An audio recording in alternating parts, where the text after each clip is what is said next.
Olá, muito boa tarde, bem-vindo a mais Panorama Brasil aqui ao vivo na Causa Operária TV, 24 horas no ar, com você aqui a análise, o debate, a discussão política no Partido da Causa Operária e hoje com as notícias, você sabe, o nosso programa cobre as notícias regionais, hoje vamos falar do Paraná com o companheiro Emanuel Lobo e é a crise aí aberta com o governo Ratinho Júnior, que quer demitir 30 mil professores no Paraná. Vamos falar disso daqui a pouquinho. Antes, você não se esqueça de curtir e compartilhar o nosso programa. Se você não estiver inscrito também no nosso canal, inscreva-se já, participe aqui, junte-se às milhares de pessoas que acompanham a programação da Cultura. Bom, vamos lá, daqui a pouco a gente dá mais avisos, começando com a crise municipal, porque nem bem eleito, o Greca quer dar mais de 100 milhões de reais à máfia do transporte. Manuel, boa tarde, conta pra gente por quê. Boa tarde, companheiro Rafael. Boa tarde aos companheiros que nos acompanham na Causa Operária TV. A gente falou aqui, né, denunciou a fraude eleitoral, né? O atual prefeito de Curitiba, Rafael Greca, foi reeleito aí com quase 60% dos votos, ainda no primeiro turno, né, apoiado aí pelo próprio governador Ratinho Júnior.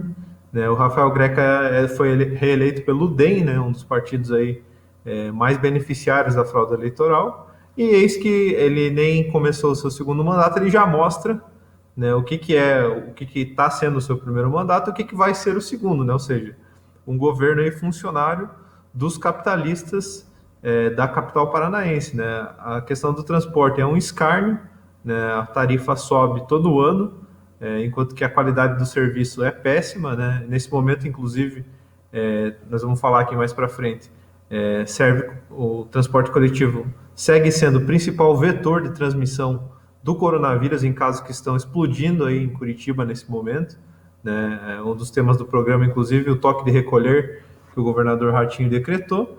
E enquanto a população morre de coronavírus e sofre aí do desemprego e das condições péssimas de vida na capital, o governo municipal ele mostra que é um representante não dos trabalhadores, é um inimigo dos trabalhadores, um representante da máfia e do transporte, né? Inclusive, para a passagem ser cara já, ela é ainda subsidiada. Então, se não tivesse subsídio da prefeitura, a passagem ainda seria mais cara. Nesse momento, a passagem alcança quase R$ 5 em Curitiba.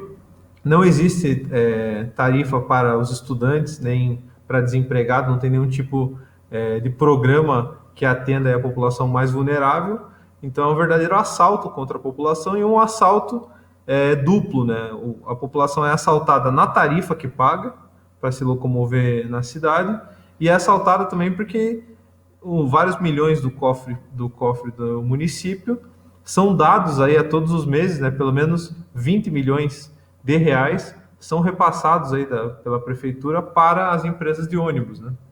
Então, a passagem é cara e quem financia a passagem cara é a própria população. A população é assaltada duas vezes, assaltada através de ter que pagar a tarifa e através de ter que dar o repasse, né, indiretamente para os próprios capitalistas do transporte público. Quer dizer, a situação não muda do ponto de vista de quem é eleito, menos ainda de qual será a política, né, a ser aplicada na administração municipal, né? A discussão do problema dos transportes é um problema nacional e geralmente no início do ano, e agora ainda mais com a mudança, né, em escala nacional, porque em Curitiba continua a mesma coisa. Com a mudança de gestão, geralmente há um choque, né, no início do ano, com aumento de passagens, etc. Então nós vamos aguardar para ver, porque a política de transferir aí o dinheiro público para a máfia dos transportes não é exclusividade do Paraná, de Curitiba, e aqui no Panorama Brasil você vai acompanhar passo a passo o que está acontecendo de norte a sul do nosso país. Bom, acompanhando também a crise do coronavírus. Peço para o companheiro Emanuel apresentar para a gente as informações, quais são os dados e a ameaça, né, ou a implementação aí de um toque de recolher estadual pelo governo do Ratinho Júnior. Como é que é isso? Bom, a gente falou também, né, que durante as eleições houve uma enorme campanha aí da burguesia para esconder os dados do coronavírus. E passadas as eleições, o que a gente vê aí em todo o país, né, é um aumento drástico aí dos casos, né, de contaminação e dos casos de óbito também. Né, o Paraná, nesse momento, no boletim estadual de ontem, atingiu 6.188 mortes, né, como está aí passando nos próprios dados oficiais do governo. E nesse sentido, a imprensa, né, burguesa no Paraná e os governos que até então estavam comemorando que tinham vencido o coronavírus, que a pandemia tinha se estabilizado, né, que daí ela só iria diminuir. O que aconteceu, na verdade, foi o contrário, né? Os casos explodiram, né? A capital, inclusive, nesse momento, ela segue sendo o pior local do país, né? Do país não, do estado, em número de mortes e de infecções. Né? A Regional de Saúde Metropolitana, ela tem 78,2 pessoas infectadas a cada 100 mil habitantes. E, nesse sentido, as UPAs, né, as 7 UPAs que existem na capital paranaense, 7 estão, das 9 que existem, 7 estão funcionando e 2 o Rafael Greca fechou. Né? Inclusive tem uma foto aí, que se a produção puder passar, da UPA do Sítio Cercado, em que tem uma denúncia, inclusive, dos próprios trabalhadores, que dizem que na noite dessa terça-feira, 131 pessoas estavam na fila esperando leitos do coronavírus em Curitiba. A UPA do Sítio Cercado é uma das mais afetadas nesse sentido, e segundo os dados da própria imprensa capitalista, 72 pacientes estavam esperando, né, na noite dessa terça-feira, 21h53, para o internamento na UPA. Nesse sentido, no total dessas pessoas que estavam sem leitos na cidade de Curitiba, 131 pessoas aguardavam leitos clínicos e UTIs.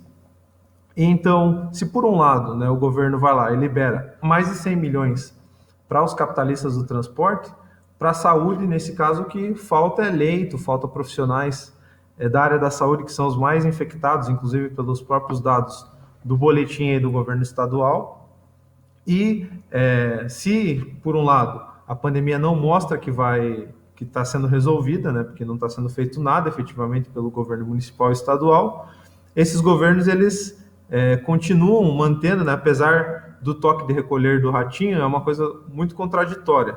Para começar, uma medida totalmente ditatorial, né, uma vez que o governo não trata da questão dos leitos, não abre concurso para contratar profissionais da saúde, não investiu na questão de respiradores. Inclusive tem uma denúncia aqui que nessa UPA do Sítio Cercado, né, uma médica precisou, pela falta de respirador, ficar por 2 horas, né, fazendo respiração pelo ambu, né, bag,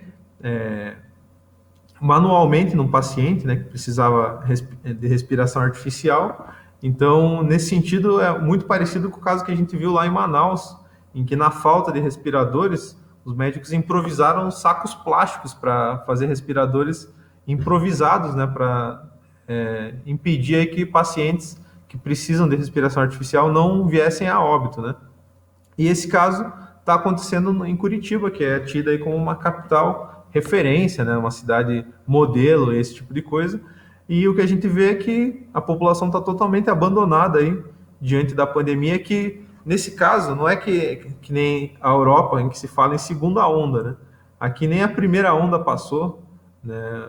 O que o governo fez foi procurar omitir os dados, né? Como a gente sempre denuncia aqui no Panorama, essas 6 mil pessoas mortas, né? 6.188 pessoas mortas, elas, na verdade, o dado é muito maior, porque tem as pessoas que morreram por síndrome respiratória aguda grave, que também são quase 6 mil nesse momento, então o Paraná já caminha aí para as 12 mil mortes, e dados que o governo procurou ocultar, né, e fazendo, enquanto faz demagogia com a população e dá dinheiro para os capitalistas, né.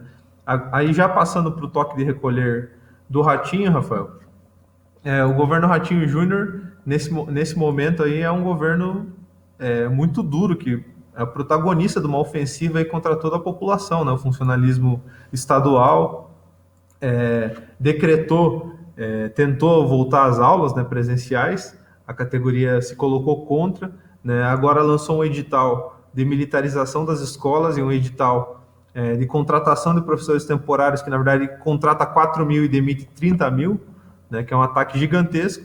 E para fechar o cerco de toda essa ofensiva, agora usando essa desculpa do coronavírus, né, usando o fato da contaminação estar em alta pela própria omissão do governo, o governo decreta um toque de recolher, né, que vai das 23 horas até as 5 horas da manhã, supostamente para combater o coronavírus.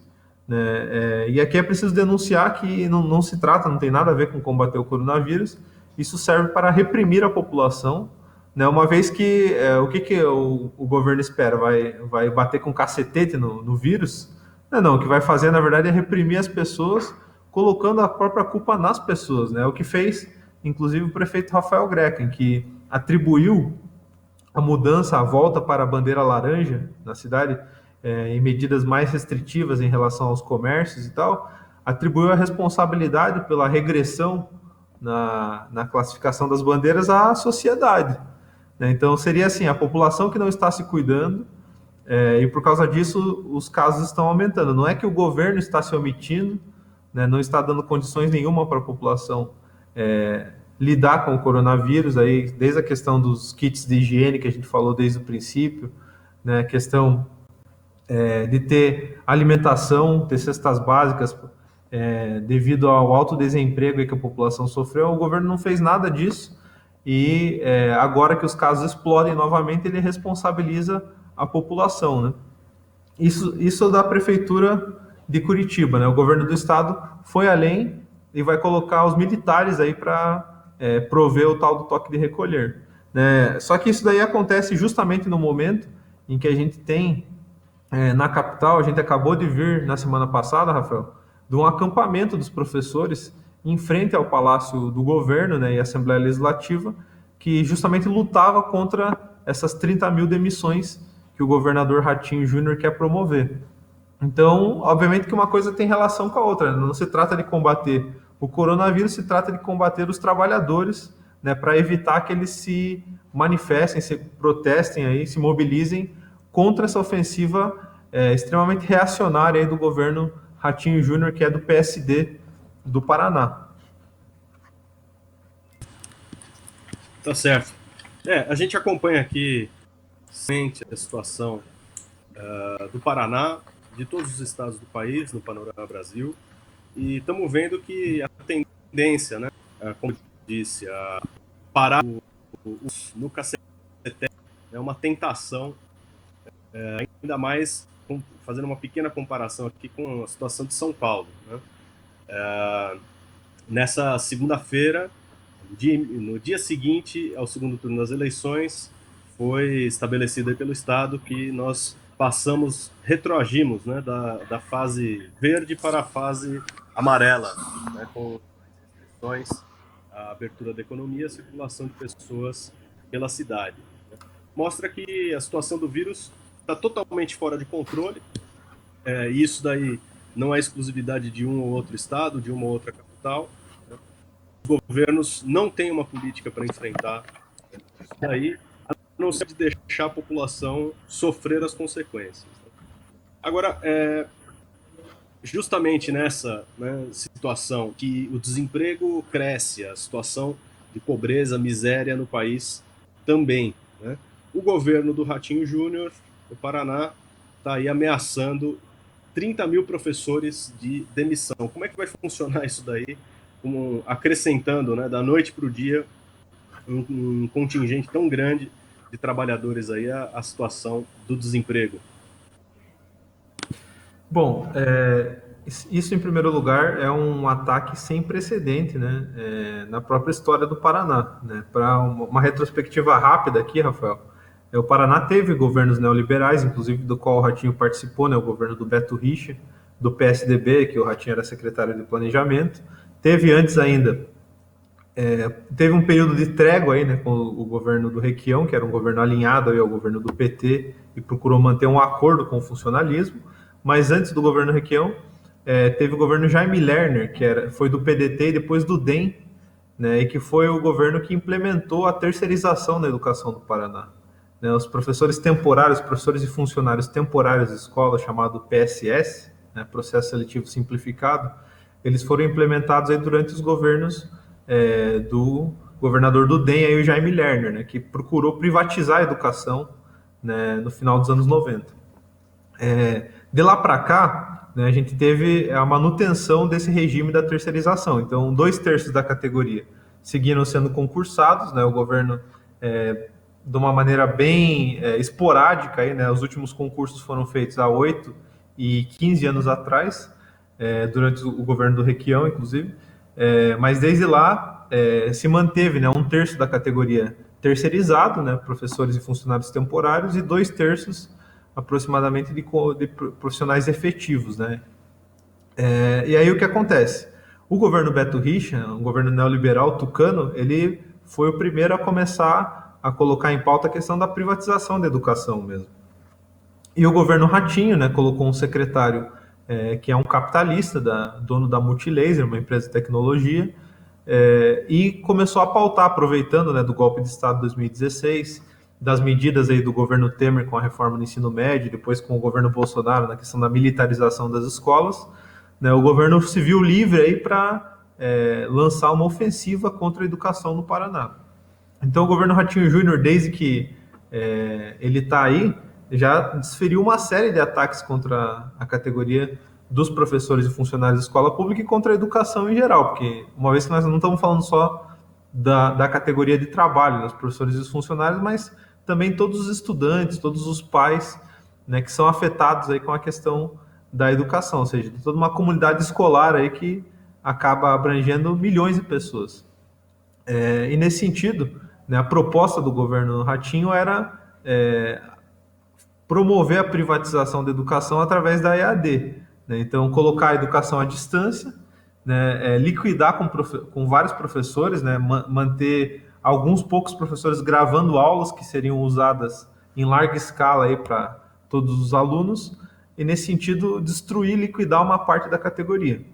Né? Obviamente que a categoria se levantou contra isso daí, né? Estão aí os companheiros vendo foto das últimas mobilizações que aconteceram, né, aí na frente da Assembleia Legislativa, aí quando o pessoal ocupou, né, a Assembleia Legislativa, e nesse sentido o governador ele manteve, né, para poder encurralar a categoria, ele lançou uma ofensiva que está expressa tanto na questão da militarização das escolas, para controlar as escolas por dentro, né, então colocar os militares para fazer a gestão administrativa e pedagógica dentro das escolas, né, implementar um regime de terror, que corretamente a categoria caracterizou como escola com fascismo. Por outro lado, ataca economicamente os trabalhadores, né, congelou promoções e progressões, né, procurou atacar os quinquênios e anuênios, né, e promoveu agora, nesse caso, o que é o maior ataque até então, lançou um edital, né, para a contratação dos professores para o ano que vem, um edital do PSS, que por um lado implementa uma prova objetiva, né, então que é um crime, é uma coisa ilegal, inclusive, porque se vai ter prova objetiva para selecionar os temporários, por que não então fazer concurso para selecionar esses profissionais? Na verdade, é uma espécie de concurso clandestino para aumentar o controle do governo sobre a contratação de professores, que hoje, para o pessoal entender, a contratação dos professores e funcionários temporários é feita por prova de títulos, né? Então você coloca lá a tua formação, né, e você é ranqueado e fica numa fila de espera para ser chamado, né, dependendo das vagas. É uma forma de precarização dos trabalhadores, né? uma forma de terceirizar uma parte da categoria. Mas o que o governo quer fazer é que esse pessoal que é terceirizado faça uma prova objetiva, como se fosse um concurso, só que é uma prova objetiva em que a pessoa não vai ter estabilidade, não vai trabalhar em regime estatutário, né, vai continuar sendo um terceirizado, né, com um contrato de 1 ano de trabalho. No entanto, Rafael, a categoria, um terço da categoria mais ou menos é terceirizado, ou seja, 30 e poucos mil trabalhadores, professores e funcionários. E o edital ele só abriu contratação para 4 mil profissionais. Né? Então, se você diminuir o número de profissionais hoje que trabalham em regime de processo seletivo simplificado, que são PSS, e diminuir pelos 4 mil vagas que abriu na prova que o Ratinho lançou, você vai ficar aí com 30 mil pessoas, mais ou menos 29 mil e alguma coisa, arredondando 30 mil pessoas que vão ser demitidas, aí vão ter os seus contratos suspensos, né? O contrato vai acabar no final desse ano, e vão ficar com uma mão na frente e outra atrás no ano que vem, né? Ou seja, o próprio edital que o governo lançou não é para contratação, na verdade é um edital de demissão da categoria, uma demissão em massa, inclusive, né, e que por isso levantou uma série de mobilizações aí da categoria no último período. Né? Os professores e funcionários temporários ocuparam por 2 vezes a Secretaria de Estado da Educação, a SEED, né? Depois ocuparam também a Assembleia Legislativa do Estado do Paraná, montaram um acampamento em frente à Assembleia Legislativa e à sede do governo, e inclusive um setor da categoria fez até greve de fome. Né? Essa mobilização ela culminou aí na semana passada, quando a ameaça, digamos assim, a inclinação da categoria à greve era muito grande, né? Então o governo ele agiu ali buscando costurar um acordo com os setores da direção aí do sindicato e acabar com a mobilização, né? Então foi o que acabou acontecendo na Assembleia da quinta-feira passada, né? Uma boa parte da categoria que queria aprovar a greve, a Assembleia teve uma baixa adesão, foi uma Assembleia virtual, inclusive, que é um erro, né? 1.200 pessoas participaram, que não dá nem 1% da categoria, e nesse sentido houve um recuo aí na mobilização, devido à política conciliatória da direção que buscou, né, ao invés de dar impulso para a luta dos trabalhadores que estavam ocupando os prédios públicos e mostrando a sua disposição, né, o sindicato busca conciliar através de reuniões, através do Ministério Público, através de ir atrás de deputados estaduais. Né, e nesse momento, Rafael, a prova ela tá barrada, nessa prova do PSS, que estava marcada para o dia 13 agora de dezembro, porque tem uma outra questão, como se não bastasse todo o ataque econômico, a prova ela teve 47 mil inscritos, e ela vai ser feita presencialmente, ou seja, vai aglomerar pessoas em toda a capital paranaense e em todas as outras cidades que vão realizar a prova. Né? Várias prefeituras, inclusive da região metropolitana de Curitiba e do interior, já sinalizaram que não tem condições nenhuma de fazer a prova, porque não tem condições sanitárias de organizar essa prova. Então você vê o tamanho da loucura do governo do Paraná aí, que não morra quem morrer, né, está promovendo uma demissão massiva aí contra toda a categoria. E obviamente que apesar do recuo na Assembleia da quinta-feira passada, a categoria inevitavelmente vai se levantar, porque finalmente essas 30 mil pessoas que vão ficar sem emprego, você imagine, diante da pandemia, sem emprego, as pessoas não vai conseguir todo mundo trabalhar de Uber, trabalhar de entregador de aplicativo. O pessoal vai se levantar contra isso daí. A categoria já mostrou, inclusive, que tem disposição para lutar contra o governo do Ratinho, mas as lideranças da esquerda precisam chamar a mobilização, né, precisam dar vazão a essa indignação popular que é legítima, inclusive, que é necessária para enfrentar essa ofensiva bolsonarista do governo do Paraná. Ok, é isso aí. Bem, agradeço então a participação do companheiro Emanuel. Nosso Panorama Brasil de hoje vai ficando por aqui. Obrigado pelos comentários, as informações e a análise. A gente volta amanhã com mais informações, com mais dados aqui sobre a situação das regiões do país, com mais um Panorama Brasil a partir do 12h15. Fique ligado na programação da Causa Operária TV. Nós vamos ao vivo hoje, 24 horas no ar. Isso aí, até amanhã.